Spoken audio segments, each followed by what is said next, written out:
the most common way to describe it is you grow up in a fishbowl, right? Like there are always people watching your family. They want to see you mess up. Welcome to your podcast, Successful Quitters by Sara Núñez B. Would you rather go to Disneyland or to a museum? Now, I'm going to ask a follow-up question. Disneyland or Disney World? Does it Whichever matter? one you would like the most. I've never been to Disneyland, but I know that I like Disney World. And it would depend on the museum. I'm going to say Disney World. I'm an overthinker. I am such an overthinker. Okay, next question. Would you rather enjoy a day with snow at the mountains or a hot day at the beach? Give me the beach any day. I grew up at the beach. That's my happy place. Nice. I like both. Would you rather eat a tasty, super spicy dish, or would you rather eat a super tasty, sweet and salty combination dish? Oh, give me sweet and salty. Dessert is my go-to. Welcome, guys, to another episode of Successful Quitters, a podcast that explores the different things individuals have had to quit in order to become successful in their arena. And today we have a very special guest. I had a great time speaking with her over the phone in our 15-minute talk. I really, really enjoyed it. So I'm sure she's going to give us a ton of good information and we're going to have a great time. She has a degree in psychology, a master's in marriage and family counseling, and certifications in life coaching, health and wellness coaching, and she is a certified brain health professional.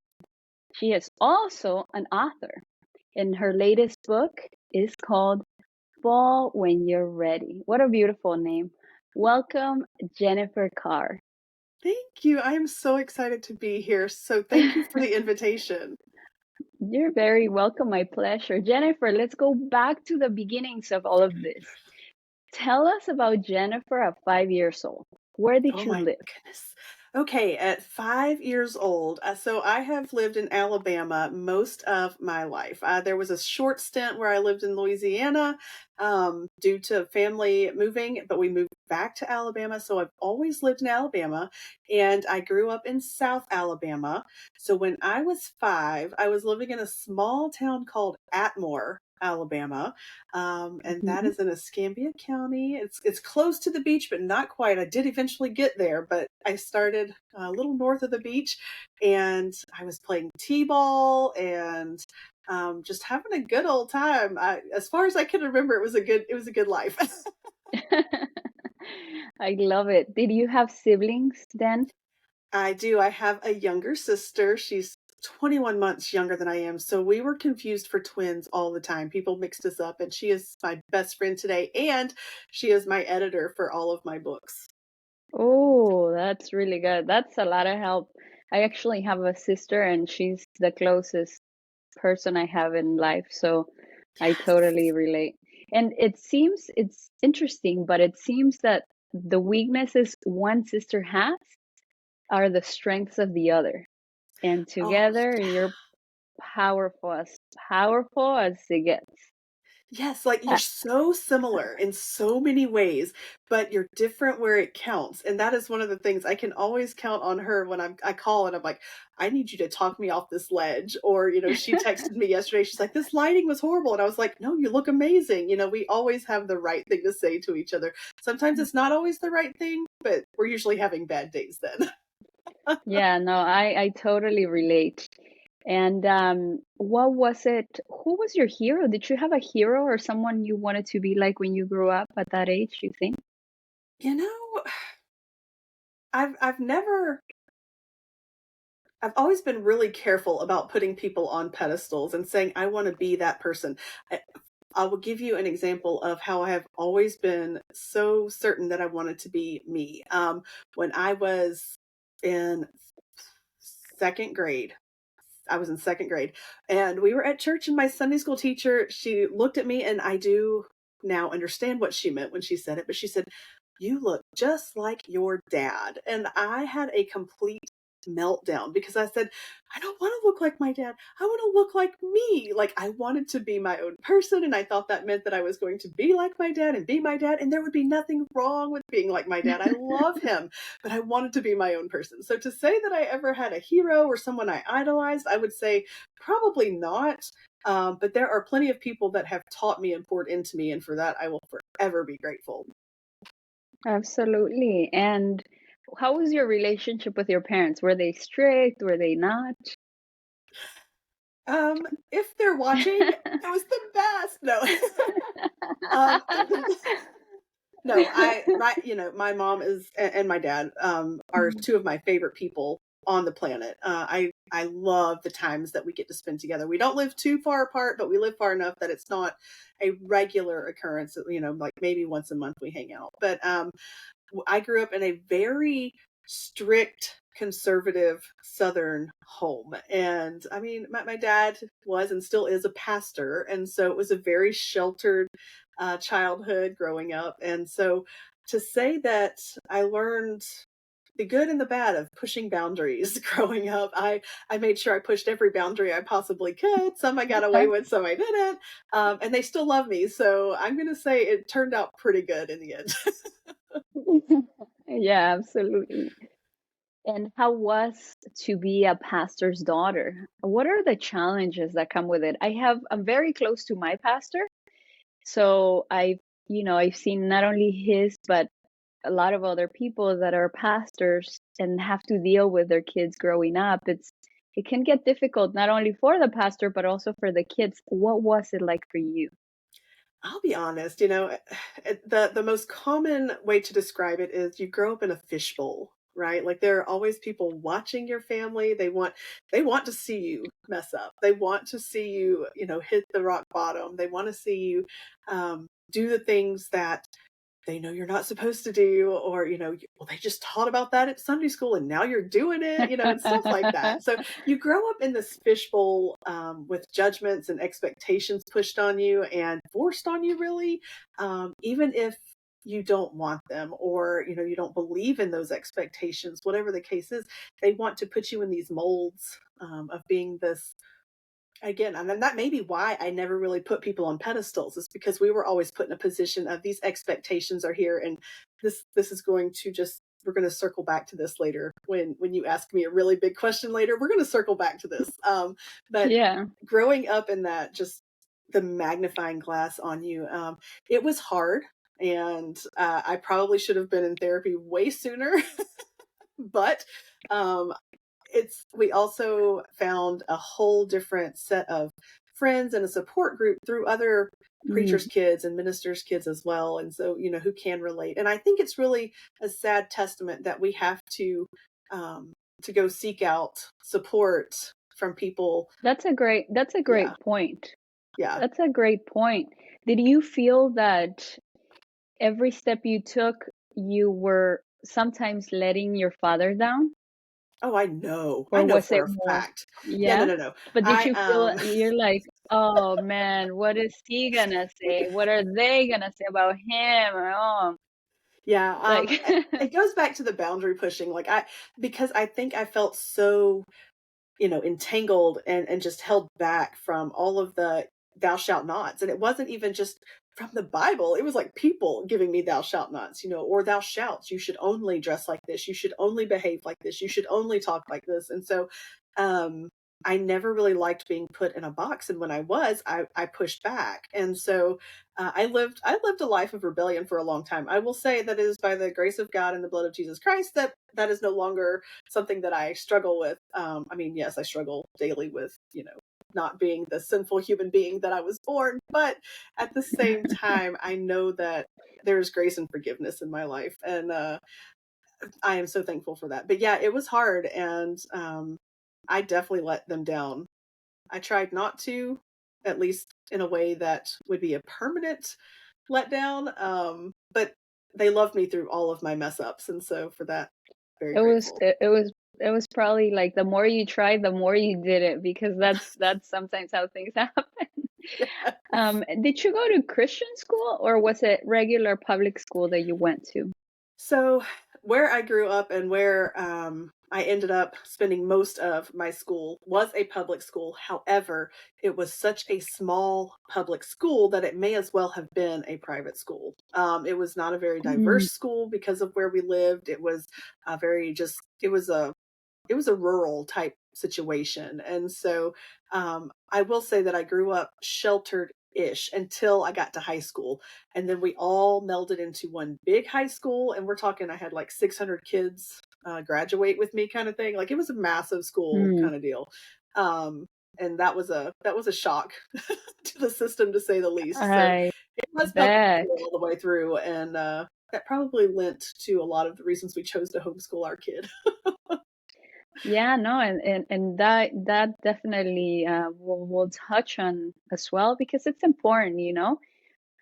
We don't know who's going to watch this, and I bet a lot of people struggle with these situations because life is never perfect, and we all struggle with something. And when it comes to church and trying to live a regular life, but also you have this church life, it's like, how do I put them all together? How can I be a regular, normal human being and be a Christian and be a person? And it's like you're like secluded, but you're included. It's important to touch on these subjects. And again, I want to repeat the fact that it's important to have a person to counsel you, to guide you through it, even from an early age, so that it just makes the way a little bit easier and helps you navigate through this heavy path. And how was high school?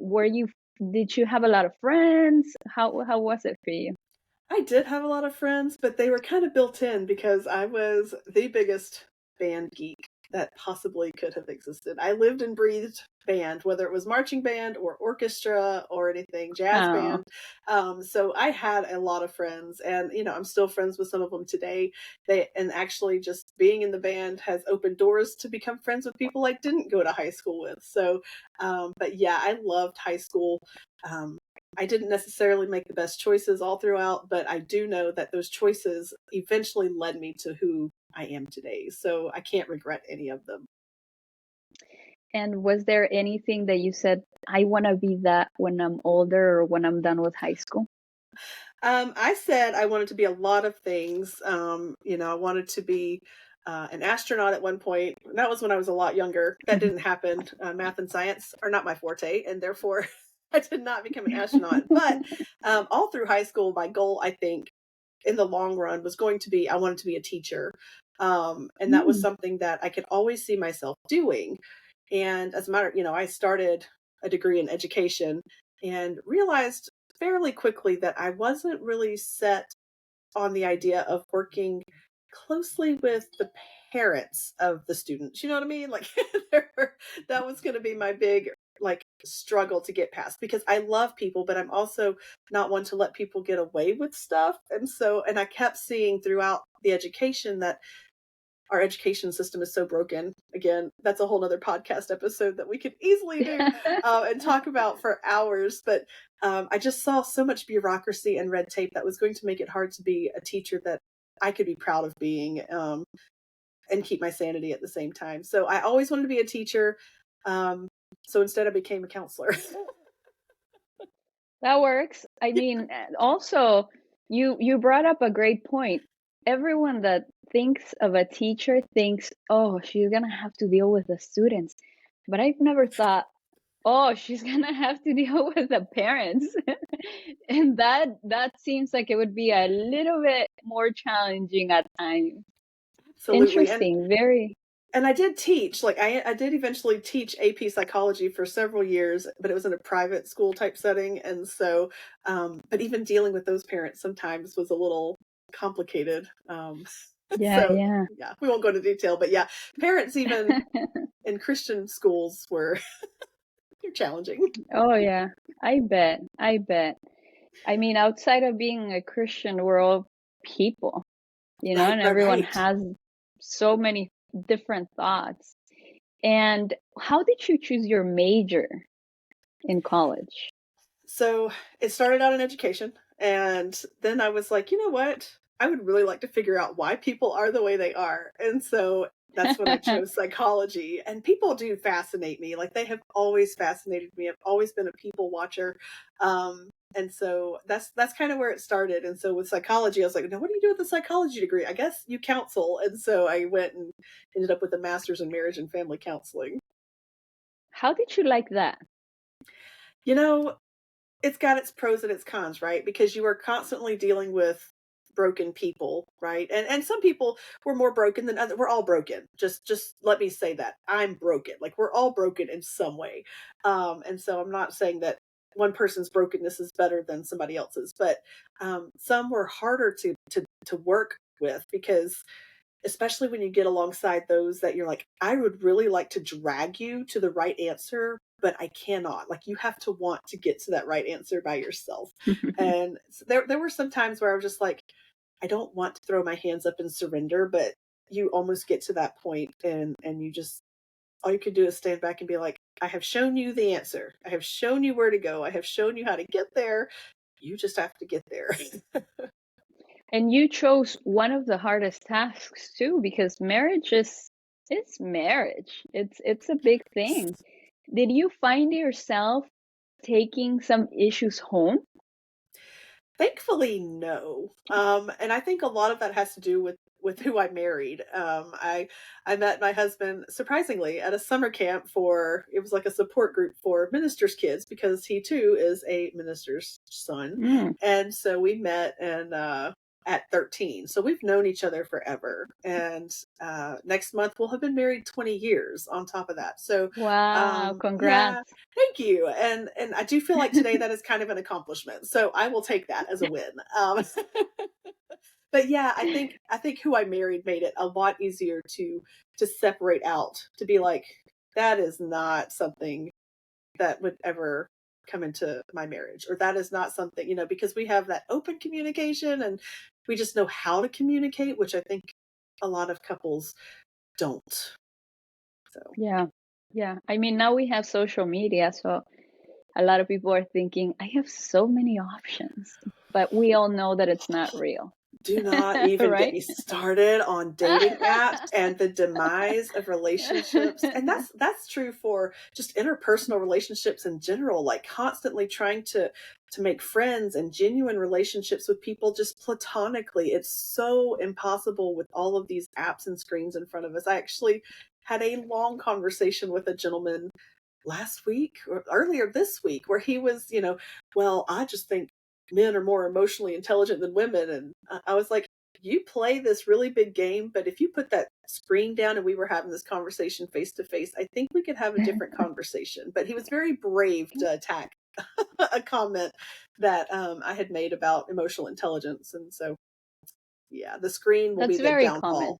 Yeah, That's extremely common. it is. And it's And unfortunate. very unfortunate.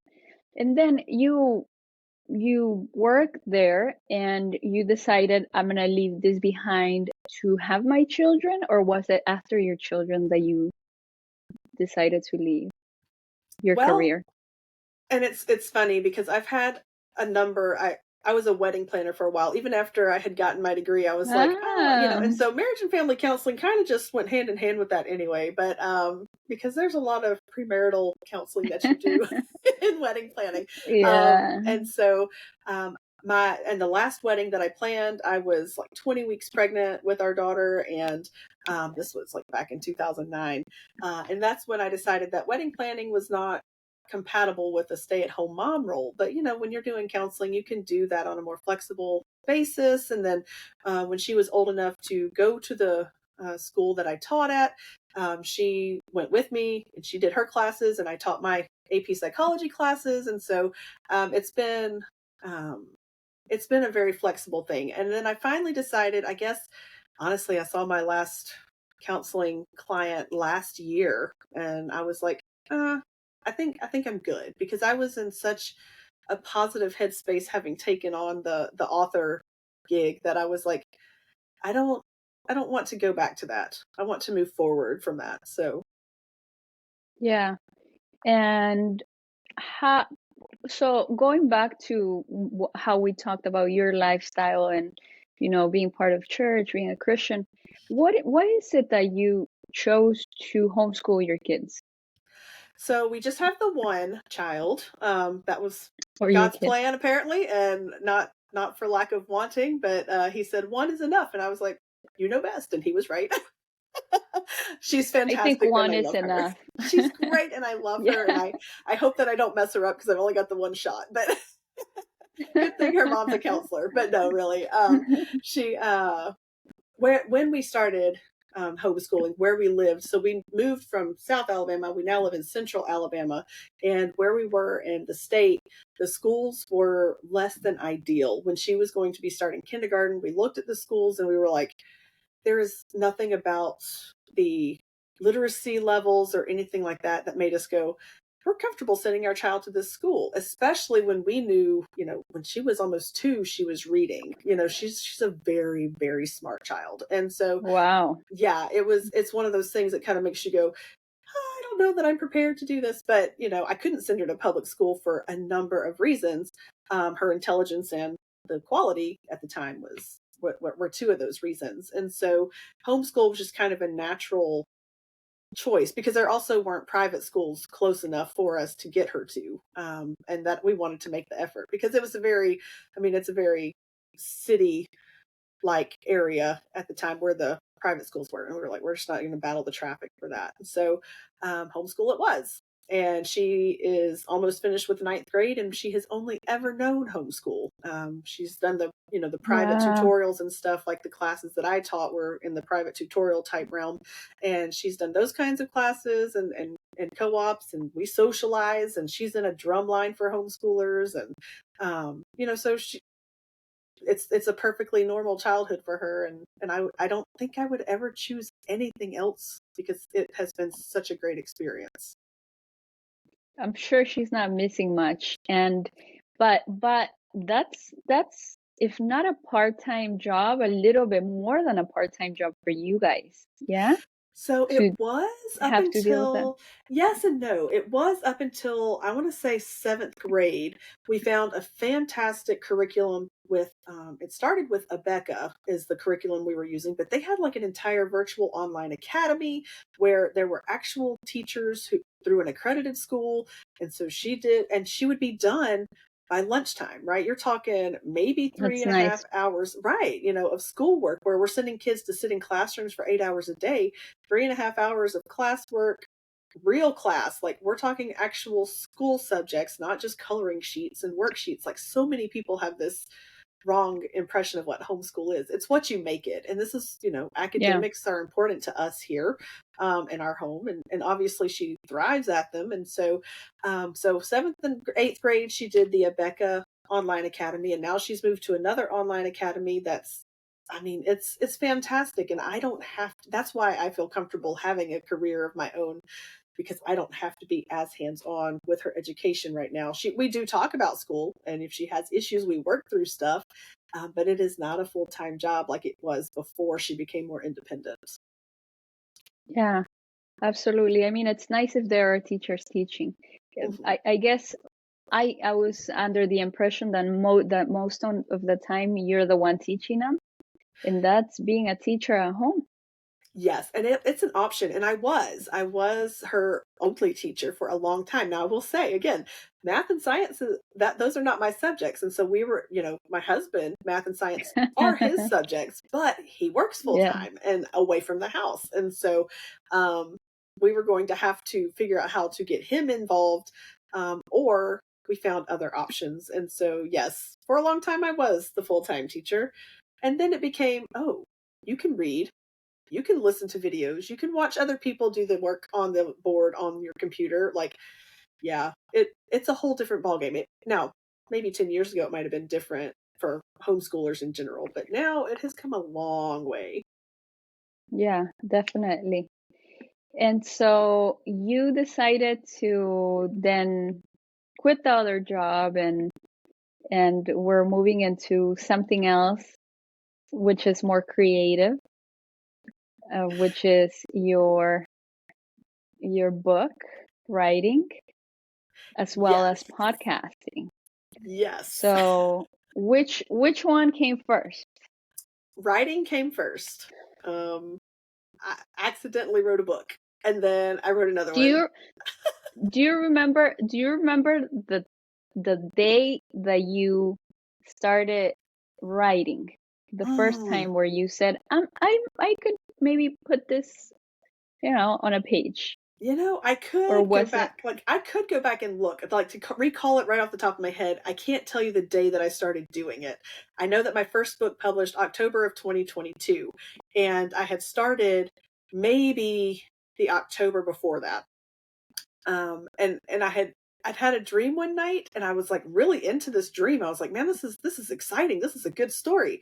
And I woke up the next morning and I was like, man, wonder how that was going to end, because I didn't know. And so I started writing it out, and then I started typing it out, and then I had so Wow. much work on the page, and I was like, I think I'm going to write a book. Because I mean, it was like probably 4 chapters worth of stuff on a page. And next thing you know, I'm like, honey, I need to get an editor, because this is a whole book. And he read it, and he was like, yeah, that's a really good book. It needs some work, but it's a good book. And then I had a book, and I was like, what? And I didn't know that was a thing. I didn't know that was something I could do. I love it. I love the fact that you just went with it. It was That's so how some things can happen. yes, and that is so not like me. I am the person who has a calendar on this wall. I have a planner on my desk. Like, I am not the person that just flies by the seat of her pants and says, "Let's see what I can do today." Like, no, there's always a plan. And then there wasn't. And now there still isn't. But I've got 3 books published, and I just typed the end on the first draft of my fourth. So Wow, I love it. Did you feel that that was your calling? That is your calling? yes. I honestly 100% do. And I really hate that it took me 40 years to find it. That's amazing. Yeah, and Not that it so took you so long, right. but but I think But also if you would have found it before, the thing is that you maybe wouldn't have had the maturity that you had when you started and wouldn't have been guaranteed. able to give everything that you're giving now.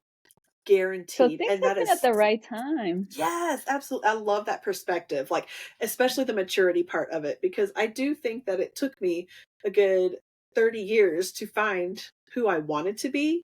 And then it took me Yeah. another 10 to really get there. And so I agree with you. Timing is everything. Yeah, it's like when you really want a kid versus someone that had a kid without planning the kid. It's like once you have it, it's like, oh, but when you weren't planning it and you have it, it's like, oh, So maybe you Yes. wouldn't have maybe you wouldn't have had enjoyed it as much as you do now. And talking about how organized you are, do you have a writing schedule nowadays? That's the crazy part about it. Now, I have goals. Like, I have a daily word count goal, that my little program, when I'm like, okay, this is what the project word count needs to be minimum, and this is the number of days I want it to take me, and it breaks it down into like daily word count goals. And so I have that, but honestly, I cannot sit down and say, now is the time to be creative. Like, it has to just hit me. Again, not like me at all for any other part of my life. Like, that we have calendars and phone calendars and reminders and everything everywhere. And so it has been such an experience, good and bad. Good, good. And what is the program? Is there a specific program that you use that we can share for your word count? Just in case there's someone that's writing and just needs a little bit of accountability.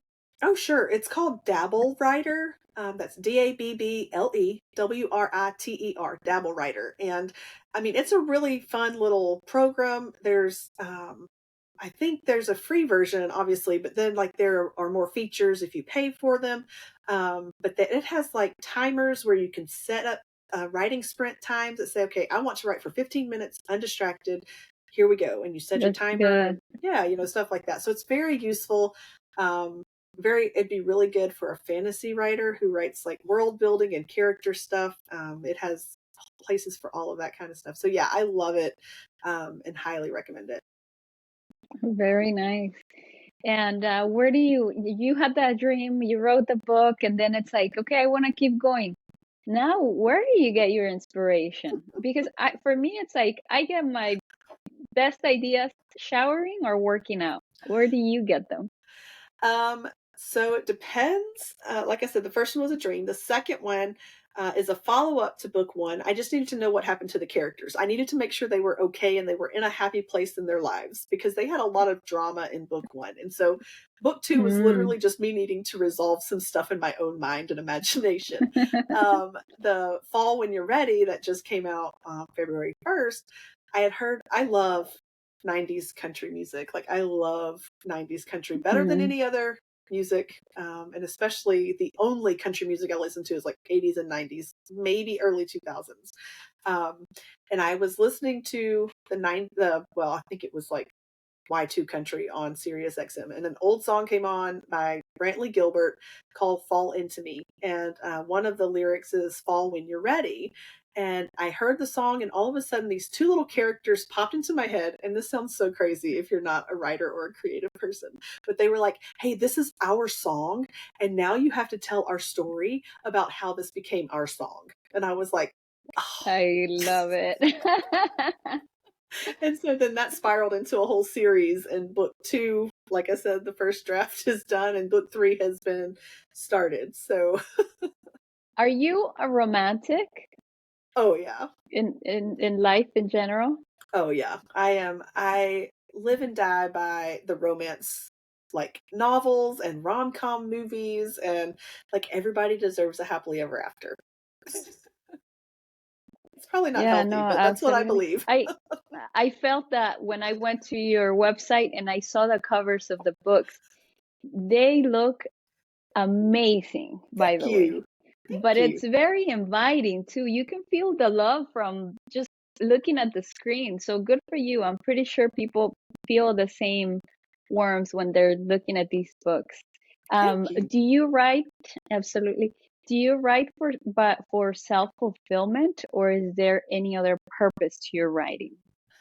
Honestly, I love writing, like just the act of writing, just like getting in my head and then taking stuff out and putting it on a page. That's always been true. Like even when I was younger, just writing in general has always been almost therapeutic in a lot of ways.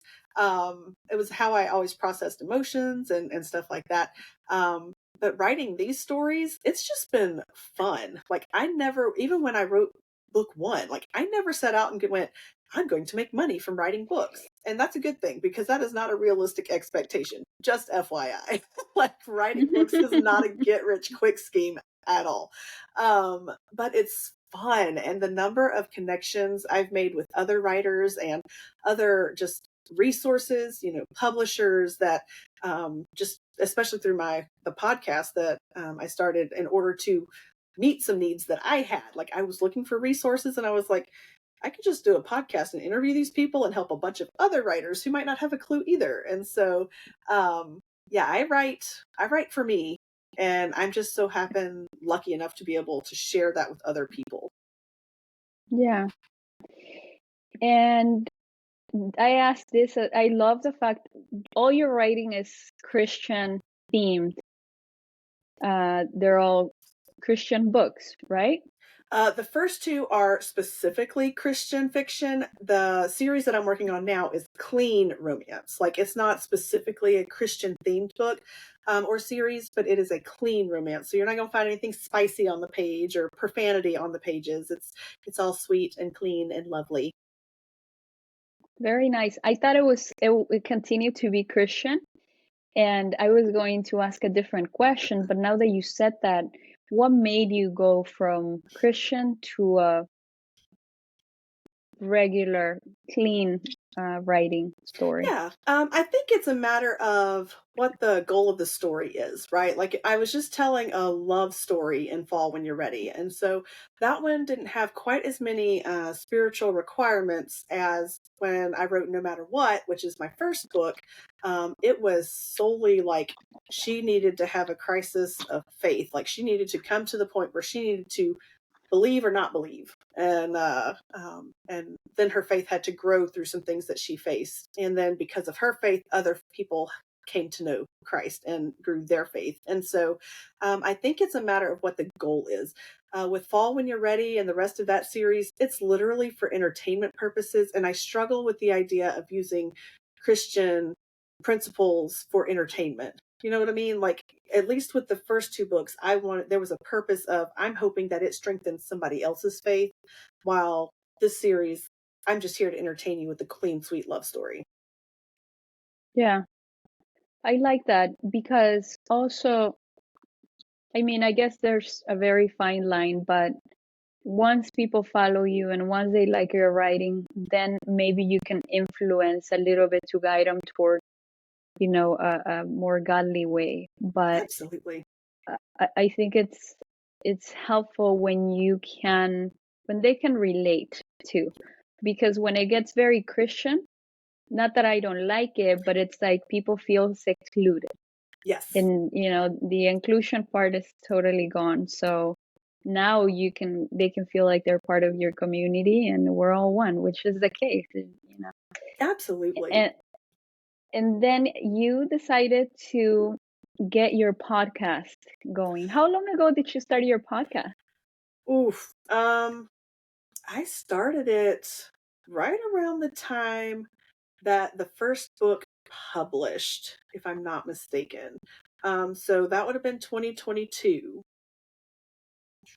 So it's Yeah, been a while. it's been a minute. Yeah, and What was the honestly, reason? yeah, and that's what I was going to, honestly, the reason I started it is because I had so many questions about, because I'm self-published, right? I tried the traditional, like, sending out letters saying, "Hey, do you want my book? Do you want my book?" And that was a lot of rejection. And I don't know how people handle rejection like that very well, because it was almost like they were saying, "You're not good enough." They weren't saying, "We don't need your book." It was like, "We don't want you." And I was like, I don't like that feeling. And so I decided to Yeah. publish myself, and which has been a fantastic experience, and would love, anytime Hmm. somebody has a question about it, I'm like, let's talk. Like, I want to help you because it's so freeing. But anyway, I had so many questions about how to self-publish, and I wanted to learn from other people who had done it. And I have interviewed several authors who were traditionally published, but I focused on the resources like the hybrid publishers, or the cover designers, or the web designers, or people who could help self-published authors become better at their business. Because when you become a self-published author, I mean, you're running a business, and that's something I think that gets sometimes lost along the way when we get out there and we're like, I wrote a book. And it's like, yeah, but what are you going to do with that now? So how do you market? How do you use social media? And so I found all of these resources, and I asked them questions and recorded their answers. And the next thing you know, it was like, hey, I've got a podcast. And that's amazing. One, because you brought this up, and the idea is to be able to give these people as much value as possible. Can we touch a little bit on the self-publishing Yeah. area? What is it like? You have your book, like you said, you finished it, and then if you were to give us a couple of tips, what would you say as far as not only publishing it, but advertising it? What would you do for a first-time writer? So when I went into it, you think, like, this is my mindset. I have a book. It's been edited, and I have uploaded it to Amazon. Now everybody's going to want to buy it. They don't know it's there. There are so many books published on Amazon every single day. There are so many books pushed out to Ingram Spark to distribute to stores every single day. So to just let it float out there in cyberspace, like, nobody knows it exists. And so before you even finish your book, you have to start talking about your book, which is something that a lot of us as authors are scared to do. I was like, somebody could still ask me what my book's about, and I'll be like, I'm not sure. Hold on, let me read the back to you real quick. Because you just get overwhelmed with the idea of, I think you're too close to your work. Sometimes that's what happens for me, is because if I start talking about it, I'm going to tell you everything that happens in it, and then you're not going to want to read the book. But you have to start talking about your book. You have to start building an audience. And I know that sounds scary, and it sounds very selfish and self-glorifying, but, like, you have to reach out and pull in people who will like your book. You have to find books like your book and be like, if you like this book, you'll like this book. So start talking about your work before it's ready to publish. and start building a platform to talk about your work before you even have a book out there. Build a Mm, community more than anything else, I think would be my number one go to before you even publish a book. Build a community and talk about your work. yeah. And when you say talk about your work, and we're talking about online now that has the biggest outreach, are you using Instagram Reels or those sort of things to be able to spread the word about your book, or what is it that you're doing online What don't I do outside of the online? podcast? Yeah. I do a lot of things online. I do everything online actually. So my biggest platform is probably TikTok, and then I use Facebook, and you're going to have different audiences on different platforms. So you have to understand that, which we could have a whole conversation about marketing on different platforms and how to do that. But you have to diversify what you're presenting, and you have to be on all of the platforms to do it, and it can get overwhelming. And so you have to make like tiny decisions every day to be like, today I'm going to focus on TikTok, and tomorrow I'm going to focus on Facebook, and tomorrow Mm, I'm going to focus on Instagram, and then I'm going to have a newsletter, which is a whole ball of wax in and of itself. So I do all of those things. And TikTok, people want to be entertained and they want it to be quick and they want it to be flashy, and so you kind of have to find a personality for that while still being true to yourself and your work. And then Facebook is going to be your older crowd. And so you have to be a little more tame, and you have to be a little more straightforward on that app. And then Instagram, you have to have pretty things that draw attention. And so you have to just know who you want to attract and who you want to reach. Like, know what audience you want to pull in and how to get them there. I know yeah, that sounds really uh, easy. definitely. Sorry. And no, it's okay. I mean, it's everyone knows and understands that they have to do things online, but the powerful message here is it's not just Instagram, it's Yeah, all of the platforms. it And is. the people that are successful are getting out there, are working so hard on every single platform. So we can't really put some of the platforms aside because we're gonna work so hard on Instagram. No, it has to be everything in order to get different audiences within the same idea of your book that are looking for the same thing.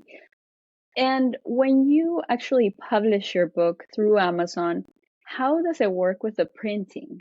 So you publish it and then the printing is paid through, how does that work? So I use both Amazon and Ingram Spark for my paperbacks. And so with Amazon, you upload your manuscript and you know your cover and all of that stuff, and you tell it that you want it to distribute solely on Amazon. And then Ingram Spark is another distributor where I upload my manuscript and my cover, and I tell them I want them to distribute everywhere except Amazon. And so, people go to Amazon, they click order the paperback, and Amazon does the printing. It's called print on demand, and they print it and they ship it. And it's a good. I use it. Like I have my paperback available on Amazon. The royalties are a lot smaller than if maybe Ingram Spark prints it, and then ships it to you, and then people buy from you directly, which I prefer because one, I can sign the books, I can throw my bookmark in there. You always get a free bookmark, and there's always stickers involved because I love stickers. There's just a more personal touch when it comes from my website. That's not always easy because I do charge slightly more than Amazon, and I don't have Amazon Prime, so you do have to pay shipping. But there's a lot of benefit to ordering straight from the author. Not only do you get freebies, but we get higher royalties. And so, but yeah, that's how it works with Amazon. Yeah, good to know. These are very basic steps, but it's also what's gonna clear up the idea of distribution. Oh yeah. How because we already moved into the podcast, but I want to know, what does fall when you're ready mean to you? Oh my goodness. So this one, it is so funny because I read it, I don't know, 2 dozen times before it got published, right? So I I felt like I was so familiar with the story and so bored with the story by the time I read it for the last time. And I was like, oh my goodness, nobody's going to like this book. It's too much. It's long. It's a very long book. I mean, it is close to How many 400. pages? It was 400 pages. Now, there are 3 epilogues, and 2 of them are like super bonus epilogues that you'd have to really get into it to know what I mean when I say that. They're basically parts of the female main character in the book. She is an author, and those 2 bonus epilogues are parts of her manuscript that took her, to where she was in the end. And so there's just a lot of bonuses in that book. So it's a hefty book. Yeah. But what I love about it is that I listened to it for the first time. It's not an audiobook yet, but if you have the Alexa app and you have the book in your Kindle library, Alexa will read it to you in her lovely robot Mm. voice. But I listened to it and I was like, I forgot how much I loved these characters. And that's what I love about all of my books are the Mm. characters. Like I fall in love with them and I can't help it. And I'm like, I wish you the best in the end. It's like sending my children off to college, I'm just like, ah. Oh, So what it means to me is that one, I accomplished something massive, but it's such a good story. Like I feel really selfish saying that, but I love their story. And so that's what it means to me. oh, that's beautiful. I'm Thanks. glad it brings you that much joy. It It, does. it, All of my it's worth characters do. it's worth the writing when you feel that way. Yes. So let's go back to podcasting. Okay. You got your podcast going, and you have how many episodes so far? You know what? I should have counted. Like we talked about this yesterday and you asked me and I stuttered about it and I should have counted. I can tell you that published right now, there are probably 50 to 60 episodes out there. And I still have a backlog to get through that should take me through June. So there will be a lot, a lot more than I So expected. you're getting close to the 100, Getting there. basically. Yes. We're Okay. getting And what's the biggest lesson you've learned from podcasting? that it's okay to talk to people. And I know that sounds crazy, but one, I am a massive introvert, which doesn't mean that I'm, shy. It just means that when we're done talking tonight, I'm going to go sit on the couch for an hour in silence to decompress because talking to people like really it drains me. It's not I don't get energized like some people, which is fine, but I love doing it. But I've always been scared of starting the conversation. But I have started every conversation with every person I've interviewed, and I have loved getting to know the people behind the work. And I have, more than what they're offering, whatever service or book they've written, it has just been so much fun and just enlightening. Like one of my guests, and I think her episode comes out next week or the next. She is like an 80-year-old woman from Israel, and she is the wisest person, the sweetest person. Like her spirit was just so calming and her presence through a screen was just so peaceful. And I was like, I want to be like you one day. Like I want to be like this. And so just meeting these people and coming across unique individuals that I can connect with on such a crazy deep level and not even know what's awaiting me. Like that's been my favorite part, I think, of the whole experience. I felt the same thing, and we talked about this. If we have someone edit and do all that kind of stuff, then we will just do this and enjoy the Every day. process of Yeah. interviewing people. Because I can totally relate. I've met amazing people through these interviews. And what's crazy is that everyone is so different, but at the same time, everyone's so similar.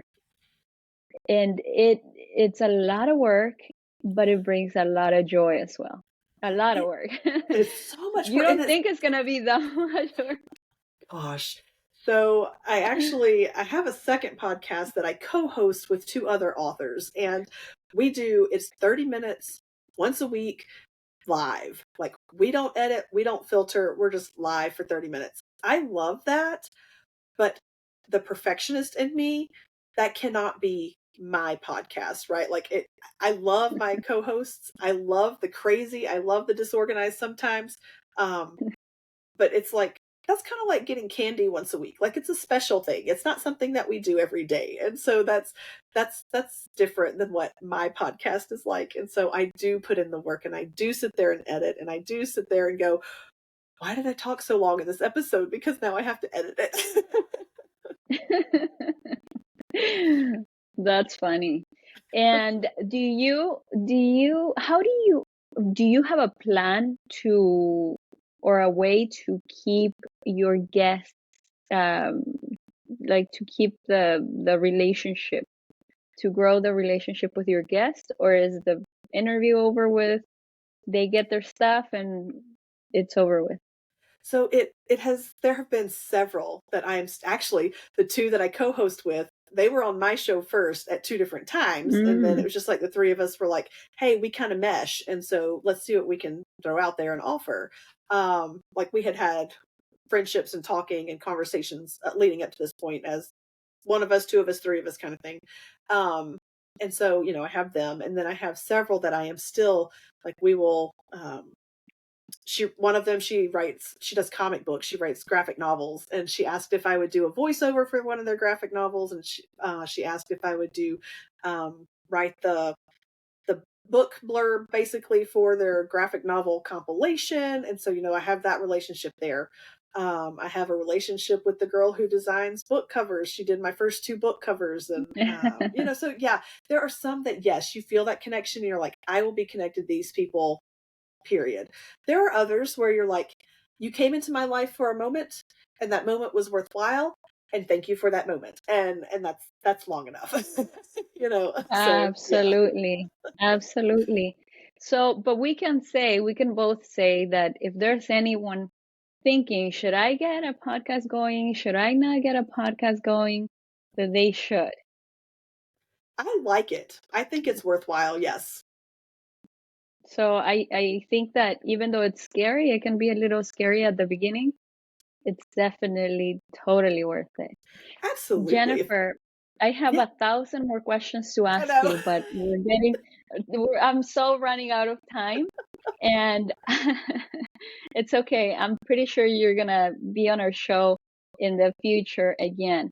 But Thanks. for now, what are the things that you've had to quit in life to become the Jennifer that is here right in front of us today?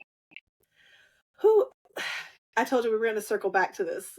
This is one of those things that just in the last 2 years, what I've really come to understand, and it's funny, it kind of coincided with my writing adventures. You have to quit letting other people's expectations define who you are, define what success looks like for you, and how you're going to reach that success. When you can when you can quit letting those things impact you, when you can set the expectations for yourself, when you can get to know yourself to the point where you say, "I value your opinion, but it's not going to define me." That's when you can truly find the success you're after. Whether that is in like Mm, self valuation, whether that is in self actualization, whatever the case may be, like quit those other people's expectations and focus on yourself and what you want to do and what you need, what's best for you, where your identity really is. I love it.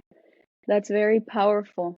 And the last question, I promise, it'll be what would you say to people that are creatives, and same with a podcast, right? But they want to write and they're afraid that maybe they might not be a good fit to, to be writing books, or they feel like, I'm gonna put myself out there. It's so embarrassing, so scary.